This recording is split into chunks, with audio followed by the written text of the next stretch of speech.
नमस्कार, मी श्रेयस पुरोहित आणि आज आपण बघतोय नाईट फोर. नाईट फोर ही एक अशी स्थिती आहे ज्या स्थितीमध्ये आपण आपल्या घोड्याने एकाच वेळी 2 पीसेसवर हल्ला करू शकतो आणि एक पीस वाचवली असता दुसरा पीस मारू शकतो. आपल्या समोर एक पोझिशन आहे, तर आपल्याला या पोझिशन मध्ये दिसेल की हा नाईट किंगवर आणि क्वीनवर एकाच वेळी हल्ला करतो. किंग हलवावं लागेल आणि नंतर नाईट क्वीनला मारेल.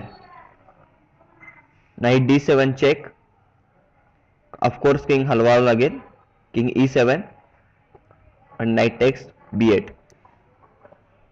Next position.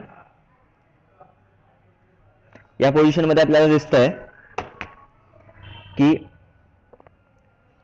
हा जो नाईट, रूक आणि हा रूक हे एकाच कलर मध्ये आहेत. तर आपल्याला हे लक्षात घेतलं पाहिजे की नाईटची एखादी आपण मूव्ह करतो त्यावेळी नाईट कायम अपोजिट कलर मध्ये जातो. तर अपोजिट कलर मध्ये ज्यावेळी जाईल तर आपल्याला एक जजमेंट आलं पाहिजे की तो नाईट आपल्या एनिमीच्या 2 पीसेसवर हल्ला करू शकतो. नाईट टेक्स C7, रूक E8 and knight takes A8. Knight takes C7, rook AC8 and knight takes E8. Okay, next. आता या पोझिशन मध्ये आपल्याला दिसतंय की मी मगाशी सांगितल्याप्रमाणे आपल्याला पहिला कलर बघूया आपण. नाईट ब्लॅक मध्ये आहे, क्वीन ब्लॅक मध्ये आहे आणि हा किंग व्हाईट मध्ये आहे. तर या पोझिशन मध्ये आत्ताच्या सिच्युएशन मध्ये कधीच हा नाईट किंगवर आणि क्वीनवर हल्ला करू शकत नाही, कारण की क्वीन आणि किंग हे अपोजिट कलर मध्ये आहेत. तर त्यांना एक कलर मध्ये आपण पहिल्यांदा आणूया. तर त्यासाठी आपल्याला करायला लागेल रूक F6 चेक. सपोज जर किंग हल्ला तर क्वीन डायरेक्टली मरेल, त्यामुळे कंपल्सरी रूक मारायला लागेल. King takes rook, knight D5 check, king E5, knight takes B6. Okay, next position. आता या पोझिशन मध्ये आपण बघतोय कलर बघतोय पहिला.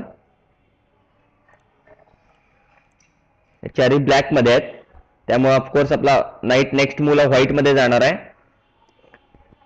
तर आपल्याला यासाठी बिशपचा उपयोग करता येऊ शकतो. Bishop D6 check. आता बघा, बिशप D6 चेक देऊन आपण किंगवर आणि क्वीनवर एकाच वेळी हल्ला केलाय आणि आपल्याला आपल्या नाईटच्या पट्ट्यामध्ये किंगला आणि क्वीनला आपण आणतोय. किंग ऑलरेडी आहेच, तर आपण क्वीनला आणतोय. Queen takes D6. नाही मारलं तर बिशप क्वीनला मारेल. Night B5 check, king B4 आणि night text D6. Next position. Okay, तर या पोझिशन मध्ये काही लोक बघतील, तुम्ही व्हिडिओ पॉज करू शकता आणि पहिला विचार करा. ओके, तर तुम्ही असा सुद्धा विचार करत असाल, नाईट D7 रूकवर आणि क्वीनवर डायरेक्टली अटॅक होतोय. हा जर तुम्ही विचार करत असाल तर हा चुकीचा विचार आहे, कारण की इथं क्वीन B1 चेक येत आहे, क्वीन C1 आणि क्वीन टेक्स C1 मेट होती इथं. त्यामुळं नाईट D7 ही चुकीची मूव्ह आहे. तर इथं करेक्ट मूव्ह आहे